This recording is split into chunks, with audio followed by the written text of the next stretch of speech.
在重男轻女的青海藏区，第一所女校如何建立？这个女童的教育是母亲的教育，母亲的教育是人类的第一个教育。僧俗混搭，年龄大小不一，民办学校怎能培养出数百名大学生？这个编弄方法是现在可以说是独一无二。一起走进这所由一名僧人创办的拉加学校。今天呢，我们的节目就要带着大家走到蓝天白云之下，走进一所不一样的学校。其实呢，它是由3所学校组成的，每一所学校呢都有自己特殊的职能、不同的特性，但是呢，他们都有一个共同的特点，那就是为当地藏区的年轻人提供了难能可贵的就学机会，而且给他们的未来提供了更多选择的可能性。这到底是一所怎样的学校呢？让我们一起来走进它。黄河第一曲的拉加乡有一个美丽的藏族学校，人们习惯上称为拉加学校。它是集美坚赞福利学校、拉均草原女子学校、集美坚赞民族职业学校的统称。在这里，我们见到了这所福利学校的创始人集美坚赞。事实上，他是一位声名远播的藏族僧人。那作为我觉得我自己以前是一个牧民嘛，上学特别难，很艰苦。这样的话，作为一个人的话，应该先这个基本的一个上学的这个条件都没有的话，其他的我觉得没有谈其他的事。所以呢，我想这个是最基本的一个需求嘛。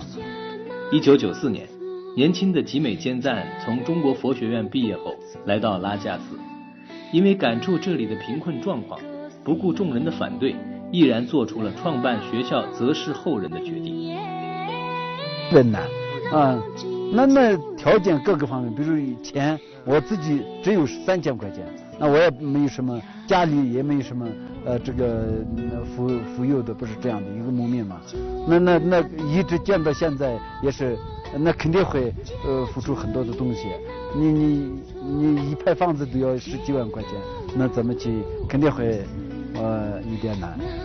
1994年，集美坚赞福利学校正式成立，3000米高原，20年不懈坚守，一名布衣僧人自编教材，创新教育方式，研习藏族传统文化，创办3所学校，育才近万人。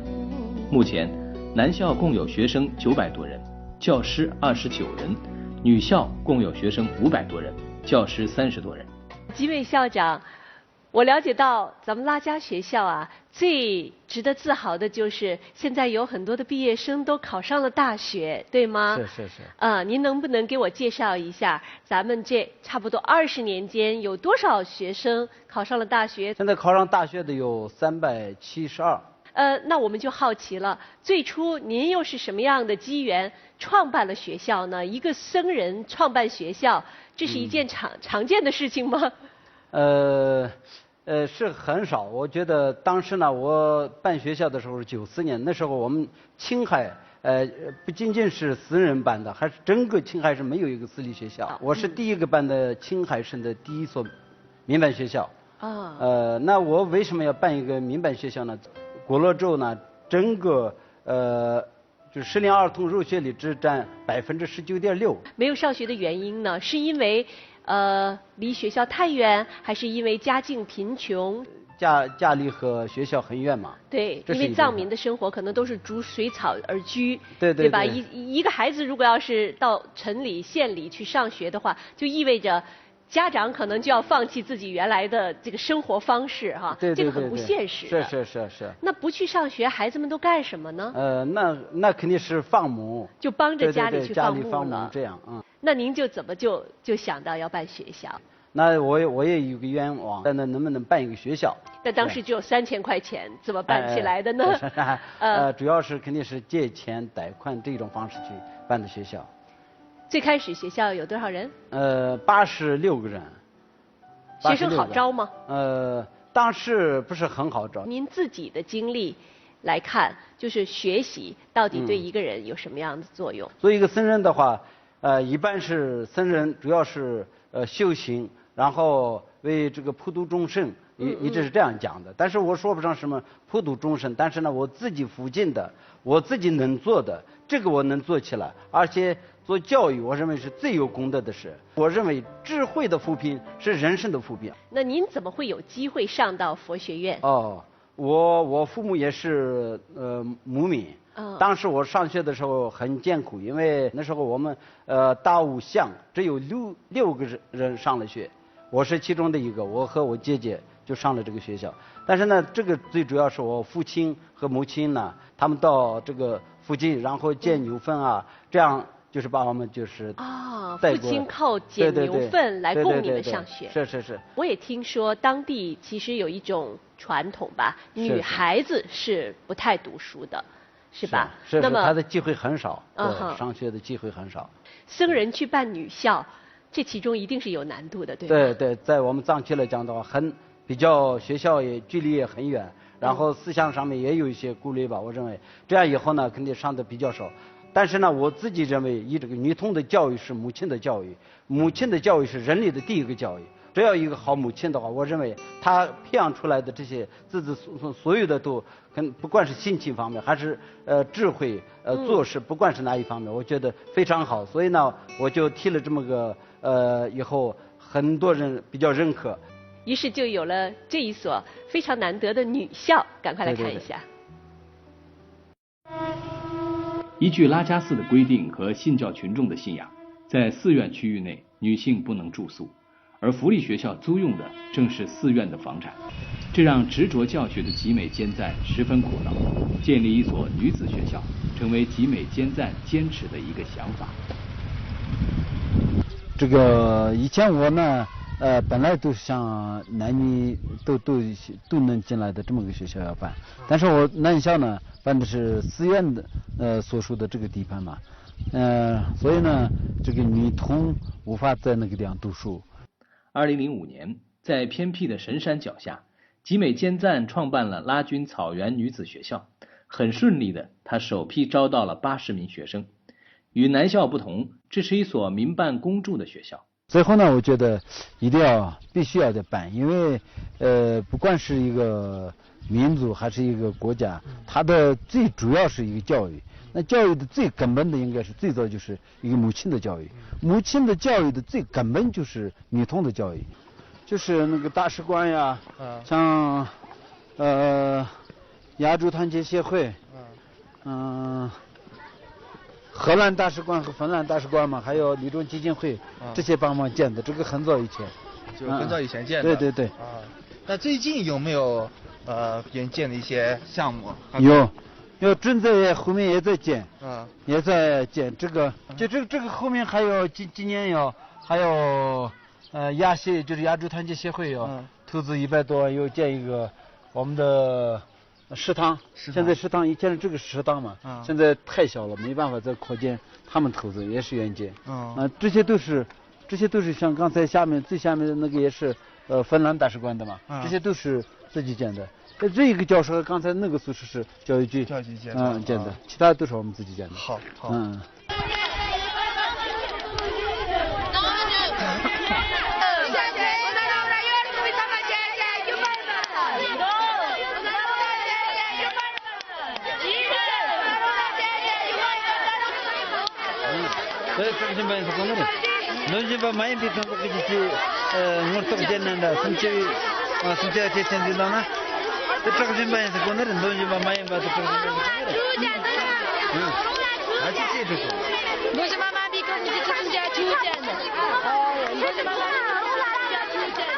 主要是他讲的是这个，那现在我们自己知道的这个以及笔下来的这个东西是声音吗还是什么东西啊？他主要是问的这个。为了负担福利学校的开支，集美坚赞成立乳制品公司和9个农业合作社。今年新的乳制品厂将投产，会在很大程度上分担学校资金的压力。如果真的能达到这个的话，那就再不用出什么这个资金上面的问题。让我们觉得特别新奇，也特别羡慕的是，这些女校的学生们哈，他们的这个上学的环境非常开阔，他们可以头顶蓝天，背倚青山。是校舍由于有外界的资助，对，也看的都是很新的校舍。是那从牧民的观念上来讲，假设他的家里边有2个孩子，一个男孩，一个女孩，他会不会首要的那个？一想到送去上学的话，他会先送那个男孩子上学，女孩子毕竟还可以留在家里帮助操持家务。现在我觉得是有一点改变，因为男生呢现在都可以他有能力，现在大家都认为要是先要解决的应该是女生，有这种看法。那么现在牧民的生活有所改变吗？生活水准有所提高吗？有没有还这个上不起学的？也有，因为现在牧区呢各自就是在一个山里面自己经营自己就一家的这样以后，还处于自给自足的这种小规模的生产，是所以可能供一个孩子出去上学，而且一读就是好几年，对于一个家庭来讲也是不小的一个压力哈。对。水不通，电不通，路不通，女校为何选址荒野？所以呢，我想在那个中心建一个学校的话，应该一个是牧民可以送这个孩子的话近一点。藏族女孩艰辛求学，又有何执念？我想当一名企业家，可以赞助那些有困难的家庭呀。请看下一节。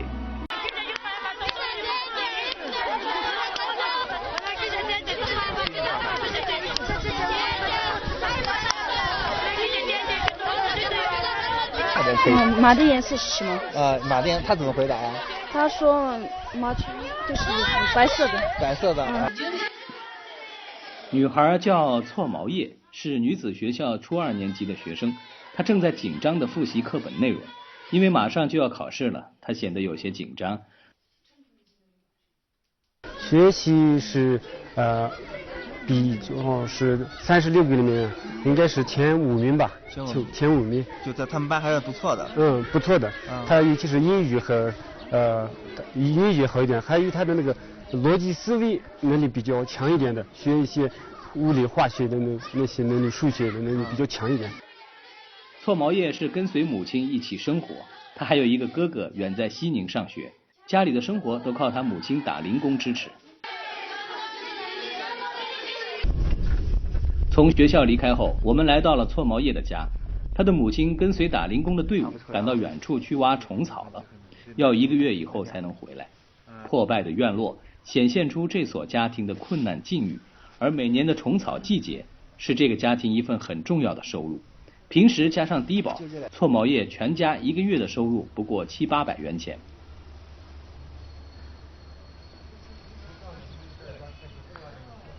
错毛叶现在是念到初2是吧？是。初2，你从几年级开始念的？2年级。比如说住宿啊、吃饭啊，要花钱吗？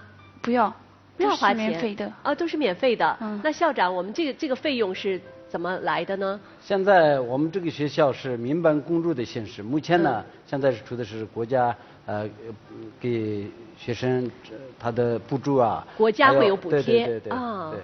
每个月会给每个孩子多少补贴？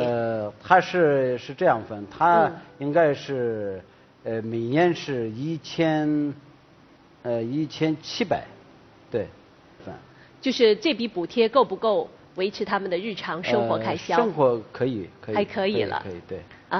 妈妈有的时候会上山去挖虫草。是的。你跟着去过吗？去过。那你要是平时上学不在的时候，妈妈一个人可能就会挺辛苦的。她愿意让你去上学吗？肯定愿意。为什么愿意呢？因为从小父母就离婚了，我就跟着母亲生活，所以母亲只有我一个人，所以未来怎么养活母亲？他特别希望你现在能够学到知识文化，以后有一个好出路，是吗？是的。那你想过你的将来吗？你想做什么？我想当一名企业家。哇，好高的志向！当一名企业家。当一名企业家，不管我能做到还是不能做到，可以赞助那些有困难的家庭呀，学校呀、学生呀那些，可以说是像我们家庭一样，像我们学校一样。校长，像搓毛叶这样的孩子在你们的学校多吗？多，还是比较多。本身我们那个地方很多县是贫困县，它不仅仅就一两个，它整个村子啊，这些都是属于是贫困地区、贫困县、贫困乡这样。所以呢还是比较多。你喜欢在学校里的生活吗？喜欢，特别喜欢。是吗？你们同学们在一起都会干什么？一起吃饭。然后我们学校一个星期里有活动，可以一起参加。那你们平时比如说晚上都会干什么？晚上回宿舍看书。你喜欢看什么类型的书？故事书啊，小说。能不能告诉我最近你正在看的一本书？我的大学童年，在人间。正在读高尔基的经典。对。我们班主任前几天从悉尼买过来的。其实大家知道吗？他们这些孩子看书哈，我们听上去看书是一件挺平常的事情，但是对他们来讲呢，看书的条件并不好，因为曾经一度他们的宿舍里只能靠非常非常微弱的光线，最近好像是通电了，有更明亮的环境了，是吧？我们去他们的宿舍来看一看。拉居女校是建在离拉家镇20多公里的一片草上的，这里的一砖一瓦都是集美校长带着人一点点盖起来的。我们藏区呢特别分散，牧区呢很分散，所以呢，他这个上学的机会也很少。再说我们这个地方呢，当时在这个地方也5、6个牧委会还没有一所学校，所以我就在这个中心地就建了一个学校。当时不仅仅是女孩，还是我们整个我在办那个学校那个期间呢，它是我们整个锅罗州的入学适龄儿童的入学率只占19.6%。那样以后呢，你想一想，80%多还没有上学嘛。所以呢，我想给他们给个机会，让他们能不能在这个地方办起来的话，应该还是比较合适。最早这里既不通路也不通水电，就在不久前，女子学校刚刚通上电，这让年幼的孩子们有些兴奋。在此之前，他们只能依靠蜡烛微弱的灯光学习。但这个学校那当然是民办学校，当时国家也不太支持，因为自己办的嘛，属于是民办学校。但是呢，地方啊这些还是要国家批准嘛。所以当时我在这个地方选这个地方的时候，政府的一些州长啊这些都不太认为这个偏僻的地方建学校不太好，因为一个是建筑要3通，给我也讲过这个事。本来是建筑要3通，你这个水不通，路不通，这个电不通，一个都不通，你为什么要选这么个地方？很艰难，很难。那但是呢，我也当时也回答的也是这个，我建这个学校不是为自己方便，也不是为了建筑方便，而是为牧民的孩子上学方便，为了这个才去建在这个地方。水不通、电不通、路不通、3不通的地方，对。您偏要把学校建在这儿，说是为了牧民的方便。对。这是什么意思？孩子们上学。在那个地方，有很多的牧委会就没有学校。所以呢，我想在那个中心建一个学校的话，应该一个是牧民可以送这个孩子的话近一点，再一个呢，大家都认为在附近有一个自己能看到的地方，能建起来一个学校的话，我觉得信心更好一点。对，这样方便牧民经常能够看到自己的孩子，而不是一送就是好几百里以外，是吧？但是要是在一个水电还有这个路都不通的地方建学校，您到底要做哪些工作呀？今天一个牧委会来修路，明天呢寺院的人来修路，所有的当地人都成了你们的志愿者和劳动者，是吧？这样建起来的，对。一锹一土，反正都是自己，等于是这所学校是诞生在自己的手里边。是。路也是自己修通的吗？对，是。那这钱都是哪儿来的呢？那有些是一些这个民营企业家，还有一些政府的一些补助，自己认识的话也可以在那里能拿到一些。再一个呢，就是牧民们捐款，然后自己去劳动。对，我觉得能够说服政府来关注这个问题，然后呢又能够游说企业家给你们投钱，说明咱们的这个集美校长是一个非常有说服力的人。平时您要经常去做这种化缘的工作吧？我们呢就是跟学生家长不收任何这个学费，自己去想办法，然后最后呢2000年开始，我认为自己一直在化缘，你教育是长期的事，所以呢一直化缘下去是不可能的，所以呢就建了一些民办，我们学校自己办了一个校办企业嘛，用这个来就是弥补一下自己的这种资金不足的这个点。校办的企业做奶酪是吧？对，做奶酪。这也刚好可以因地制宜，就地取材。对。是吗？奶酪的销路还好吗？好，可以。主要是销到什么地方去？以前是美国，还有。天哪！是外销型的企业是吧？是。所以收入还好吗？能够还行。去年开始我们更扩建了，所以呢稍微好一些。我们看得出来，集美校长是一个特别会想办法的人。除了这个用企业经营的方式来弥补学校经营上面的一些开销之外呢，最有特色的其实还是他们的教学方法。我们刚才大家一定会从画面里看到哈，孩子们在这个在户外辩论，对他们一直在干什么？可能不了解的朋友会觉得很好奇哈，他们在什么辩论，是吧？到底这个辩论是怎么回事？怎么辩论？辩论又能够给孩子们的学习带来怎样的帮助？不要走开，下面我们还会接着聊。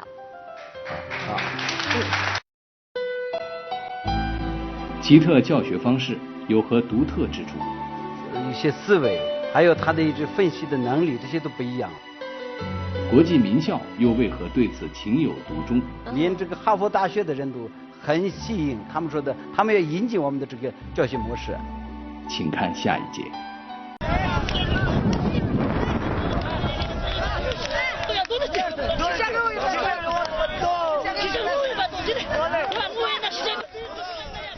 激烈的辩论声将优美的风景打破。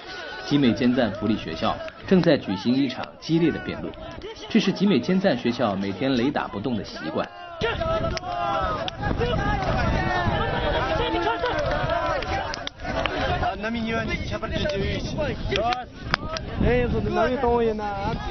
辩论是藏传佛教因明学里非常重要的内容。拉加学校规定，各门课程必须采用辩论的形式进行，这是集美尖赞多年办学的经验。这辩论是属于一种能够锻炼自己的大脑嘛，然后老师们经常上课的时候就在这利用这辩论时间嘛，去复习一下老师们上的课嘛。然后他就是主要刚刚就是问我的是关于在藏文里面的比例的这些，然后我就是去找一些就是正确的答案嘛，去回答他的问题。两人或一对多人，一人席地而坐，一人阐述自己的观点，一方反驳，一方陈述完，左掌击打右掌，表示观点陈述开始。这是辩论的基本的规则。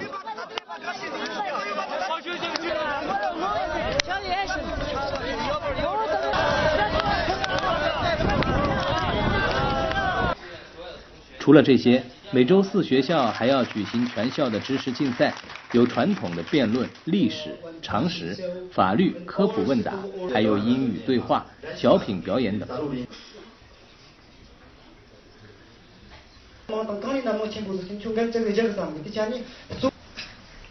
有用成为集美尖赞坚持办学的原则，也是集美尖赞福利学校广泽育人的法宝。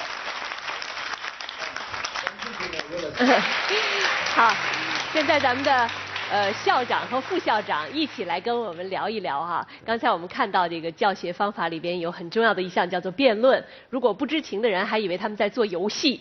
对。这个辩论到底是怎么回事儿？藏传佛教叫因明学里边的一个重要的内容。对。再给我们具体说一说怎么回事？为什么会引进咱们普通学生的教学里边呢？他这个移民学呢，移民学是非常深的一个学科，用这种辩论的方式去学习，所以呢，这个辩论方法是现在可以说是独一无二，连这个哈佛大学的人都很吸引，他们说的，他们要引进我们的这个教学模式。哦，是吧？对。那焦巴校长，咱们的孩子们喜欢这种辩论的方式吗？非常喜欢。我虽然说是大学毕业的，但是我对这个辩论一窍不通。我慢慢的了解到这个辩论不仅仅只限于这个藏文化里边，然后这个数理化呀，或者是英语或者是其他的所有的科目都经过这个辩论的方式一一的可以解决。都可以辩论。都可以解决，所以我特别的好奇。我也特别好奇，我们都特别的好奇。哎，今天不是有咱们好多的学生在场吗？能不能给我们现场演示一下？可以啊。可以吗？好，来，校长您给我们请上几个学生。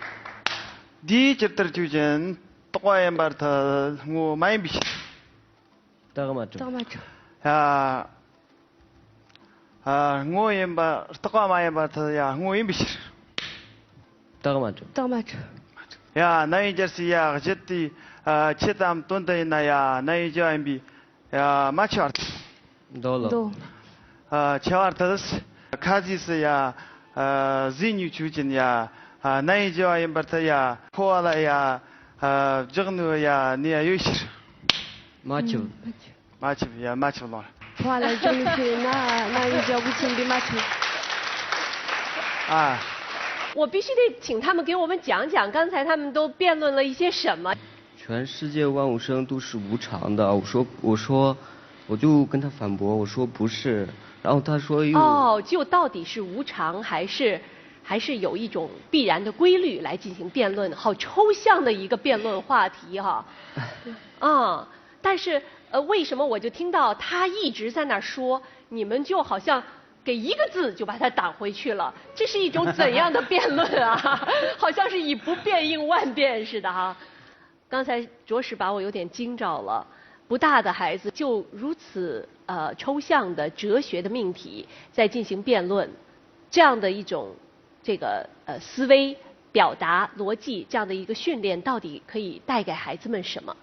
通过这样的方式来进行解决的话，学生那个记得特别牢，然后巩固性特别强。我们从这些各方面考虑，自己的脑子自己就是思考了以后，一些思维，还有他的一些分析的能力，这些都不一样。这个藏区呢，这个几千年一下从这个传下来的这种学习的模式，我认为是非常的好。的确，这种方法呢，让我想到了这个古希腊的时候，亚里士多德啊、柏拉图啊，他们都会鼓励自己的弟子进行辩论。难怪哈佛大学也觉得这种辩论式的教学法非常有特色。他们的这个哲学老师一直给我讲，他们也非常的觉得，怎么会还有这么好的一个教学模式？对。如果说辩论呢是他们教学的一个方法上的特色的话，那还有一个就是说目的性、有用是他们教学的一个很明确的一个目标。我们再来了解一下。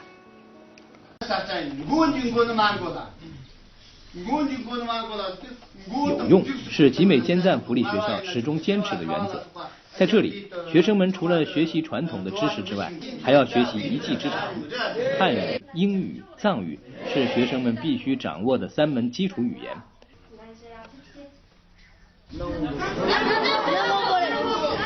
我是主要就是就来这边主要就是教基础班的嘛。基础班的话就怎么说呢？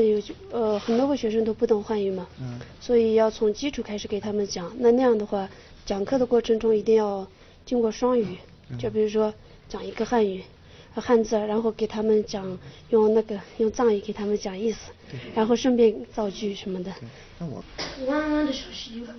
由于学生们基础不同，在一个教室里会出现僧俗混班，13岁的幼童会和33岁的大叔一起上课的独特景象。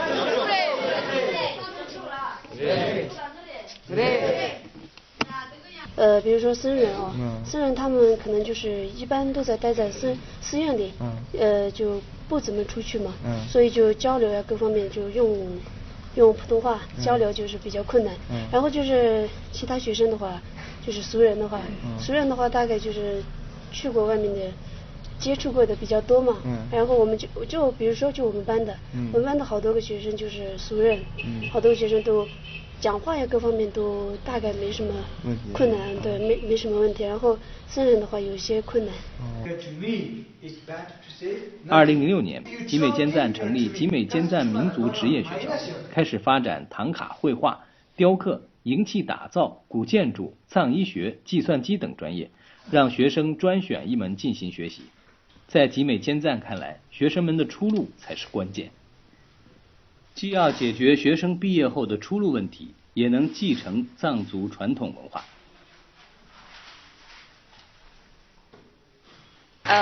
我到很多大学去了解过，发现其实每到毕业季的时候，学生最大的困惑就是我们的出路在哪里？咱们的职业学校现在到底都开设了哪些具体的课程，帮助学生这个更好的开拓未来的出路呢？我们学校现在呢开了一些像唐卡绘画，刚才的那个，还有藏医、英语旅游，还有藏式建筑。大家都讲的藏族的传统的这种建筑是非常科学的，可以说是和谐建筑。现代的很多建筑是像石头啊，还有铁啊这一类的，就是不能结合的东西，用水泥啊，用这些来就是站起来。像藏式的这种建筑呢，它是土式，这些呢它有这个公式、这个母式，有很多的这种分式。然后呢，它这些建起来以后，时间越长，它的这个越来越凝固，越坚固是吧？对，坚固有这种说法。对一个人的话，应该是最主要是自己发挥自己的这种潜能，然后呢去服务社会，然后就是适应社会。这是肯定是最主要的，我认为。所以呢，我们就是为了一技之长呢，开了一些不同的这些专业。不仅仅是一技之长，特别重要的是，你看他们开设的专业每一个都和藏族的文化紧密的结合，对吧？对，还有唐卡的绘画。是唐卡绘画。唐卡的绘画，现在的年轻人能掌握吗？很多地方现在唐卡也成了一些这个商业的模式呢，它肯定会影响了很多。但是我们呢，现在最主要是一个最基础的这些东西，还是为了自己的这种出路，各个方面肯定会起到一些作用。所以我们就办了这些那个，我们也带了一些我们学校的一些小的作品。是吧？是。来，赶快给大家展示一下。唐卡有好几种画法，它有堆绣，还有刺绣、壁画什么的。它这种画法就是堆绣。堆起来的就是这种可以叫堆绣。这是我们工艺美术班的学生送给这个凤凰卫视的一个礼物。哎呀，太好了，太感谢了，谢谢，非常感谢。非常感谢。像这样一幅作品需要多长时间？几个人能够完成？学了2、3年的学生的话，他可能2、3个月就可能完成这样一幅画。他这上面画的是一幅那个白杜牧的一幅画。杜牧有21种的，但是这个他主要是看手势或者是它的颜色来分。这一幅画的这个手势，白杜牧的手势表示的是祈祷的祈祷众生平安，众生平安的一个祈祷的。谢谢。好，谢谢。我们特别高兴的看到，有了这样一所职业学校在传授学生们这种技能，应该说不仅仅是为他们的未来工作就业找到了一个更好的出路，而且真的是可以来帮助传承藏文化。是。那现在你们学校的毕业生是不是还蛮抢手的？工作还是挺好的呢。很好。我们也在各个地区也有这个办学校的，现在已经办学校的已经办了4所学校。你们的毕业生又去办学校？对。所以叫薪火相传。对。我觉得一所职业学校它需要各种不同技能的老师，它需要的师资力量是很庞大的呀，怎么解决呢？我们的就是教师呢，主要是聘请的。聘请各个地方还是在藏区比较有名的这些歌戏呀，还有一些大学毕业来的这些，还有我们自己学生毕业回到学校的有14名老师。在这些年里边，生源越来越多。是。方圆的这个4里8乡的藏民们都愿意把孩子送到这所学校来。对。那他们的教师到底能够享受什么样的待遇呢？又靠什么把人留下来呢？我们先从这个一位老师他的经历了解起。微薄薪酬，学校老师如何生存？那时候的我的生活的我家人陪的。又是什么困扰万马老师，让他萌发辞职念头？我大儿子快上大学了，上大学的话呢，他的学费我怎么解决？就我最难的就是这个。请看下一节。万马东志，集美坚赞福利学校的教导主任，除了要承担必要的教务工作外，而且还要负责日常的教学工作。在他看来，这不过是教师的责任而已。这个是我当时这呢上学的时候呢，我们的老师讲的就是人和人之间呢，就是最主要的就是帮个忙。就这样的话呢，我毕业的时候呢，老师给我问了，你回去有什么意见，什么打算的？就我没有什么意见，就这样呢。老师说你以后上个大学以后呢，回到母学老师说帮个忙，就这样。2004年从事教育工作至今，万马一直没有工资。事实上，迫于生活的压力，他不止一次地说过要离开这里。然而每次他都义无反顾地走上讲桌。那时候的我的生活的我家人陪的，我弟弟和还是我哥哥，他们都在这干活，就是放羊放牛的。这样的话呢，我的生活都是他们管的。万马老师有2个孩子，都已经到了上学的年龄。现在家里的生活主要靠妻子打零工来支撑。万马曾经也有过暂时离开的念头。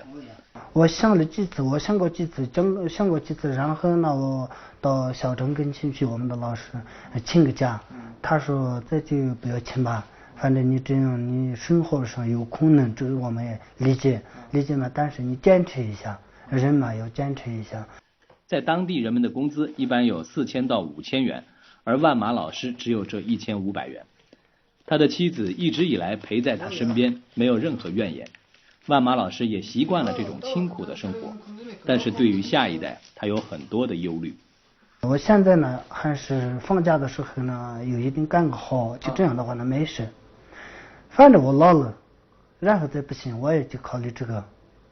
再就我现在就我心里就难过的就这个，在其他上我没有什么区别呢。我还是我有一个就是我的儿子上学，再就这个学费我怎么掏？我最主要就担心的就这个，我自己上没担心的，我学生们都这样说的，反正人有一点下苦没关系。再就我们放假的时候呢，冬天放了1个月，夏天放了1个月半吧，好像这样的话呢，我回去打个反正咱就打工的嘛，啥那样的，这样的话呢，反正生活还是就是我们欢迎万马老师。万马老师在拉加学校已经教了10年了，是吧？是的。从04年到现在是的。那我们知道你最开始也是在拉加学校念的书，后来到外面去上大学，学的是什么？学的是青海师范大学藏文专业班。哦，那本来毕业以后能不能留在西宁呢？为什么又要回到拉加？我刚开始我们母学毕业的时候，我们老师说，上大学以后呢，回到母学呢帮个忙，就这样的。好长时间是白帮忙是吧？连工资都没有。不是，这个帮忙是人嘛，人之间有帮忙的，就是应该的。人服务社会的话，也一个人不可能服务全世界，但是自己的旁边自己的环境里呢服务，这样的话呢就是人的能力吧，好像是我看的就是这样的。你在咱们拉加学校教授什么功课呀？教的数学和藏文。要教多少学生呢？要教400-500个吧，好像400-500个学生。教这么多呀，400-500个学生，那你这一天得上多少个小时的课呀？一天上4个小时吧，好像。那就是最多的时候，同时有多少个学生在跟你上课？ 120多个人。哇，这每一次上课就像做一个讲座一样，是吧？就是。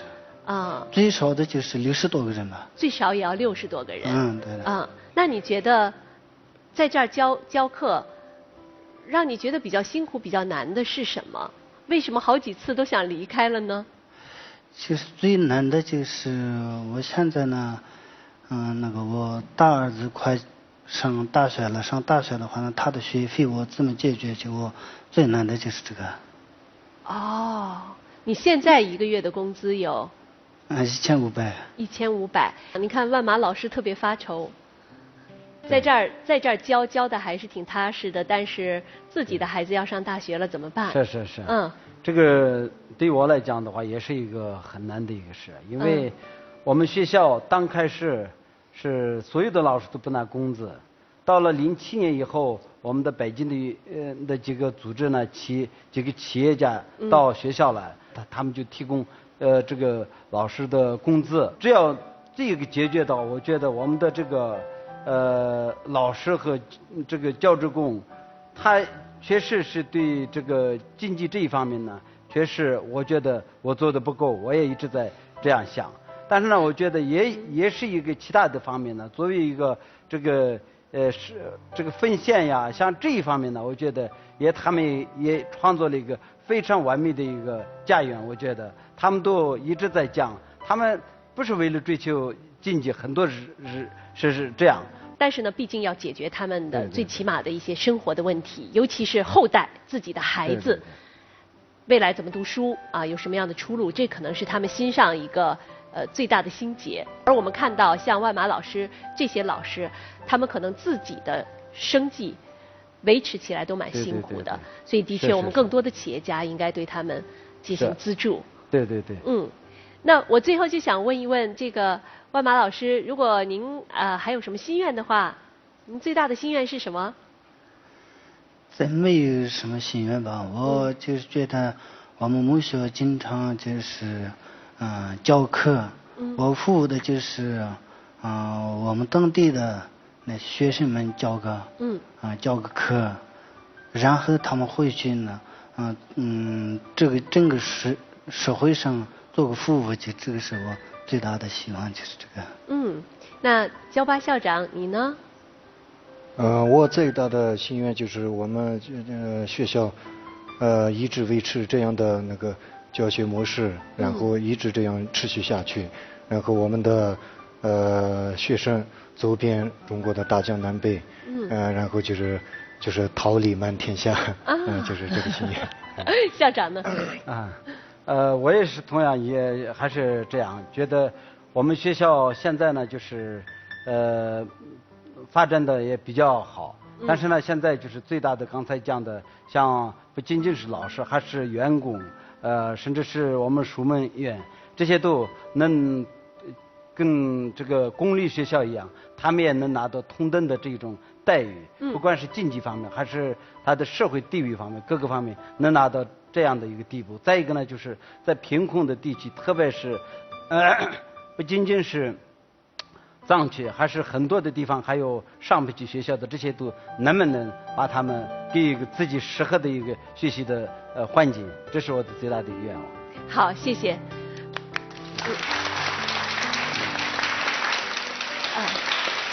那在我们今天节目的最后呢，我们要邀请这个拉加学校的孩子，用他们最纯净的歌声来表达他们对美好生活的向往。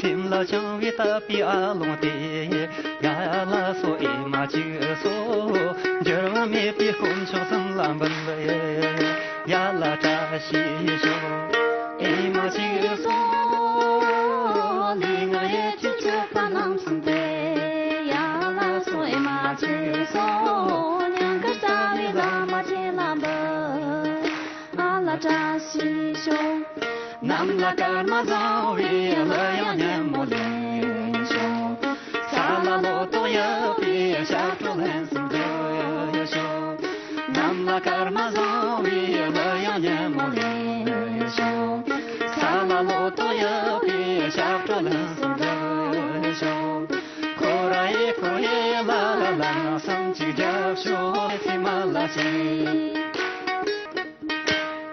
哎嘛去说。啦哟比扎西卡德贝，呀啦嗦伊玛吉嗦，真正萨维罗风秋兰本了呀啦扎西说，伊玛吉嗦，罗那里解决把南森的呀啦嗦伊玛吉嗦，我那一阵就早已经来了，啊啦扎西说，谁知你马下说高丽了呀嘞。东个大瓦卡松，这比卡拉罗松，谁见你马下松，咖喱卡拉罗松，东个大瓦卡松，这比卡拉罗松，可来可也啦啦，生气着说啦西马拉西，可来可也啦啦，生气着说。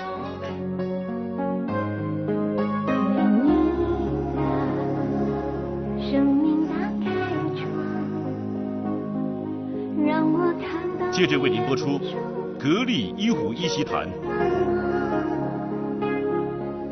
就算